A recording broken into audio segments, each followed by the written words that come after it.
welcome back to the channel. My name is Luke, and today I'm going to be talking about Transformers Rise of the Beast. This is the latest installment in the Transformers franchise, this one being a direct sequel to the 2018 movie Bumblebee. But here we'll dive into this. We have, during the 90s, a new faction of Transformers, the Maximals, joined the Autobots as allies in the battle for Earth. So this one is set in 94, I believe, and follows a couple of young adults in New York City as they are trying to basically solve their own personal problems, figuring out their way through life. But as they're doing this, we are also back with the Transformers, dealing with the fate of the Earth, basically. So this is really centered around these new Transformers known as the Maximals, and this kind of goes into I guess you'd call it the spin-off series of Transformers called Beast Wars. And so this is something that I grew up with when I was young. I vividly remember when this was announced and when I could start watching this on TV. The toys were like the hottest things ever. I probably had the majority of them. And they're ones that I wish I kept. I'm pretty sure we sold them in a garage sale or something growing up, and now I'm kicking myself because these were really cool and fun toys to have, and it's just something I definitely want to go revisit, especially with my kids, because Transformers was a big part of my life growing up. So I remember watching this growing up. This is something I would have loved to watch on the big screen, and now we have it. So does it live up to those kind of early expectations? And we'll get into that. So I'll try my best to keep this spoiler free, though there is something in particular I want to talk about near the end that is going to be spoiler specific, so I'll give a warning before we get there. But here we're set up in a futuristic planet where we're introduced to the Maximals, and they have something that they're trying to protect, because now we're introduced to Unicron, which is basically a world-eating Transformer. It's this giant space type Death Star you can think of that is going around through the galaxy eating planets. But doing so, it's able to, I guess, absorb the technology and use it to do other things. So Unicron is also able to basically take over other Transformers that turns them evil and do its bidding, essentially. So we have 3 new evil Transformers we're following as they're chasing through the Maximals. And it's interesting that a lot of this setup almost has this Superman type vibe to it, because we're on this new planet with these new Transformers, and they have something that's very sacred to them that they want to use for good, and they want to use to expand and build out their world and do good and kind of take their technology into other places. But now we have this evil Transformers that want to do the complete opposite of it. So we're kind of set up to this introduction with them and kind of witness something very similar to Superman, where they're taking off essentially to Earth. And then getting into Earth, we are now in the 90s. Bumblebee was set in the 80s. So the 90s vibes were pretty cool. I think there were some things that were slightly off, but you get a lot of 90s references, from the music to video games, just basically pop culture. So we're following a new character here. His name's Noah. He is an electronics specialist, ex-military, and he's trying to basically get a job. His brother is not doing very well and needs to help support the family and try to get him medical attention, but they just don't have the money to cover that. We also have another new character. Her name is Elena, who is working in a museum and trying to basically make new discoveries and figure out her career path through that. And we're basically set up with a pretty simple story. There's a certain object that a lot of people need to get for various reasons, and they all cross paths, and now they have to save the world. We do have some of the core Transformers coming back. Optimus Prime, Bumblebee are returning. We get the reference that we know, there's the reference that Bumblebee had made a human connection, referencing the Bumblebee movie, but Optimus Prime is still wanting to stay hidden.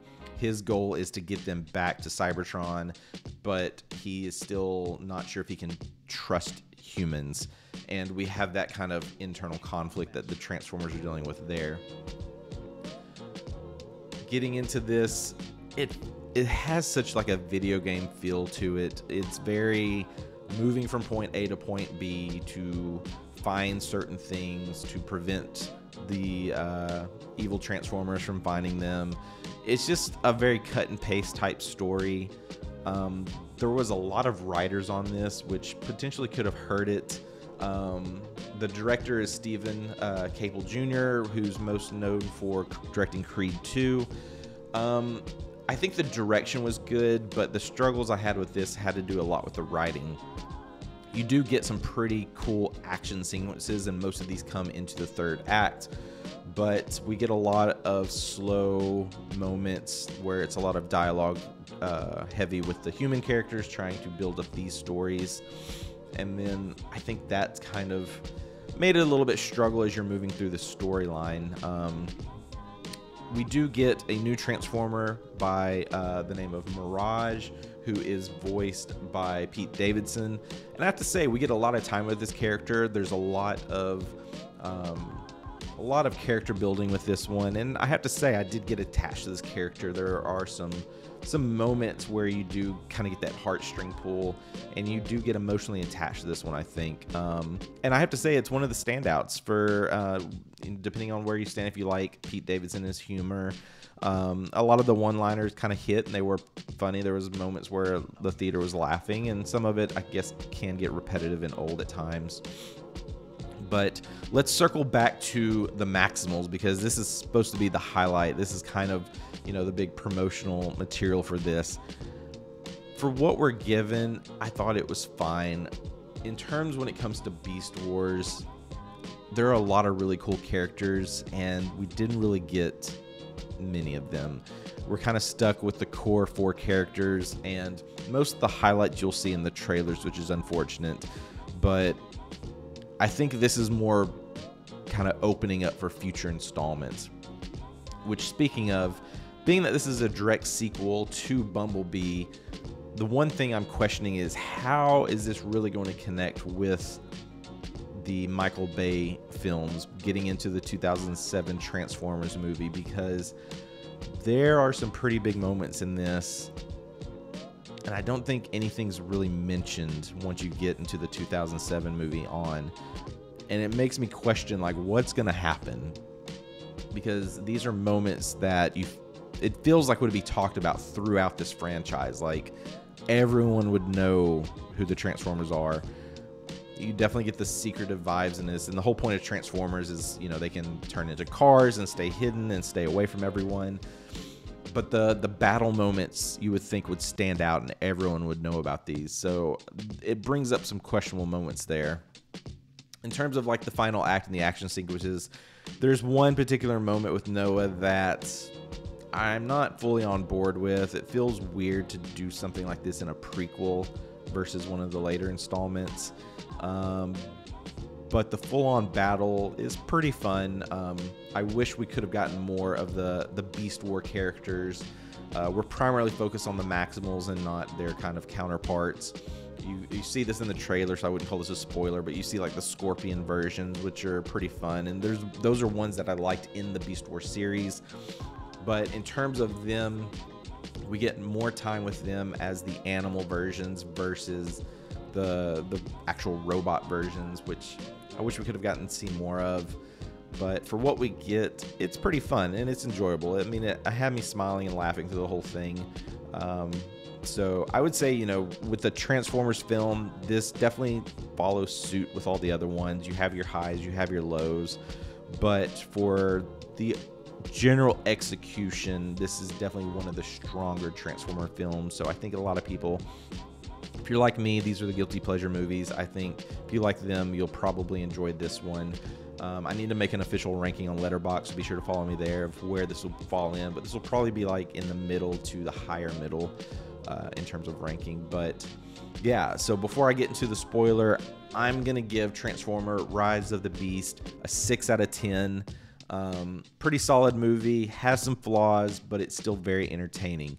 So this is going to be your spoiler warning. I'm going to talk about the ending now. So if you haven't seen this movie, go and watch it and then come back so you can check out the rest of this talk. So as we get into the final moments of this, we're basically back with Noah as he's continuing on his interview journey. He's going to some shop in New York where he's meeting for an interview and gets questions a lot about the events in Peru. And as we're kind of wrapping this movie up, what's interesting to me is a card is handed to him. And during that moment, I was expecting to look at the card and maybe see Witwiki on it, because where I'm curious is how this actually connects with the first Transformers movie where we meet Sam Witwicky, because I don't know, it just seems like with all the things that happen in this one and Bumblebee and leading up to that, I feel like this is like that puzzle where I'm trying to connect all the dots of like which Transformers made it into this movie and how they all connect and where they all come from. I basically just need to do a whole rewatch of these and try to piece everything together.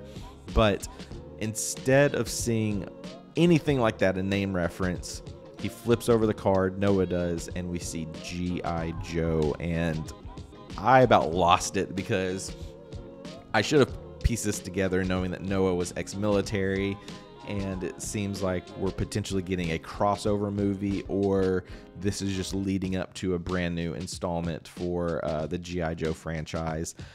I thought it was a brave play. Wasn't expecting this at all, but I have to say I liked it, and I'm excited to see where this goes, whether it be a crossover movie or if this is just a nod that we're about to get a brand new reboot of G.I. Joe. Either way, I thought it was fun. It definitely had me at the edge of my seat. We do get a post-credit or a mid-credit scene, basically Noah rebuilding Mirage, which is really fun. So we know that this Transformer will come back. But yeah, pretty wild. Wasn't expecting this at all, but I thought it was a nice surprise. So would love to know your thoughts. Let's keep it spoiler free, but yeah, would love to know what is your favorite of the Transformer movies. Let's talk about that in the comments below. Thank you so much for stopping by. I'll be back with more reviews soon. Also, before I wrap this up, if you listen to the Agents of M.A.C.E, Marvel's Ace Content Enthusiast, it's a podcast I co-host. We recently dropped our episode for Spider-Man Across the Spider-Verse, and we have a special guest, so be sure to go check that out, linked in the description. Thanks so much. Everyone have a great weekend. We'll see you soon.